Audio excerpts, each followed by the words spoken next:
Net neutrality. It's a policy which ensures that major internet providers treat all web content equally. It had major support within the Democratic Party.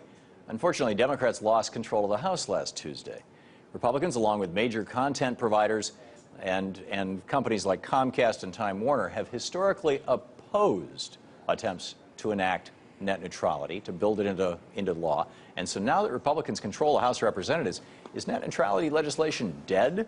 And if so, what will the internet look like if Google and Comcast get their way?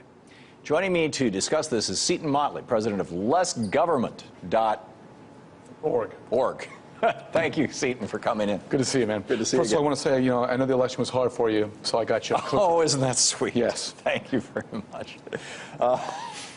From our green room. From your green room. I got my own cookie. I didn't want to bring it in. I was afraid about age. A conservative gives me my own cookie. Yes. Somehow that's... Thank you. I'm sorry. Thank you. That's a cheap shot. I'm going to charge you interest on the cookie. Okay. Why do you want to discriminate against small companies? I don't. Net neutrality is fantastic. It's socialism for the internet. It guarantees everybody equal amounts of nothing. The internet is not nothing. The internet is an enormous information commons. You know why it is? Like because the government doesn't regulate it.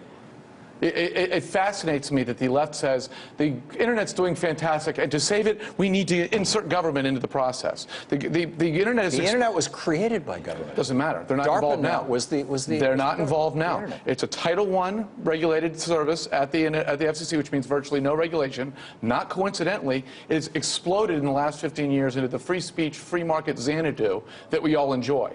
And in the United States, it's heavily regulated in a lot of other countries. You have net neutrality in South Korea, for example. South Korea has more net space. They also have less constitutional right to have access to the internet. Absurd. That's absurd. But also they have less land mass, which means laying the pipe is a lot easier. But they did it. Well, but it's a lot easier. The government did it. Well, they did it at government expense. They said this is part of the commons. And it's also nice when we're picking up the bigger ticket items like a national defense for them. And well, that's a whole other topic. I don't disagree with you.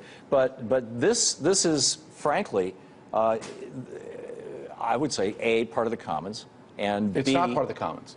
Anytime a company lays hundreds of billions of dollars worth of infrastructure, it's not part of the commons. What, if companies build fire trucks, does that mean that They sell the fire trucks to the fire department. They don't give them to them. Okay, well, let's go back to telephony. It was... Let's not go back to telephony. That's what the internet, that's what the FCC wants to do right now, is to go back to 1930s regulation, landline telephone regulation on the internet, which is patently absurd. Well, you realize why that legislation was necessary. It was necessary because the telephone companies were saying, no, we're not going to go out to the less profitable areas. We're going to go where the money is. That's fine. People How does didn't that have apply access to the internet? Telephone. 90% of Americans have access to broadband from at least one company. 80% have access from at least two companies. Now, you're talking about hundreds of... I'm not talking about access to broadband, and neither are you, Seton. What we're talking about is the power of an individual internet provider, the company that is providing the pipe into your house, to say to Disney, pay us $10,000 a month, and we'll deliver it fast. And to say to you, for your website, lessgovernment.org, if you don't pay us the 10 grand a month, we're going to deliver your website slowly. Where's that happening? Actually, you haven't had net neutrality. Now, several of the manufacturers, including Cisco, have bragged and talked about the fact that their routers give this ability. The media Marxists have been saying since 2006, we absolutely must have net neutrality right now, or all of these bad things are going to happen. The internet's not going to grow. The internet service providers are going to discriminate against some content and pick winners and losers, like the government always does. And in 4 years, they've been clamoring and clamoring and clamoring for it. It hasn't happened. Okay, then if you don't worry about it... It's the dog that didn't bark. Then if you don't...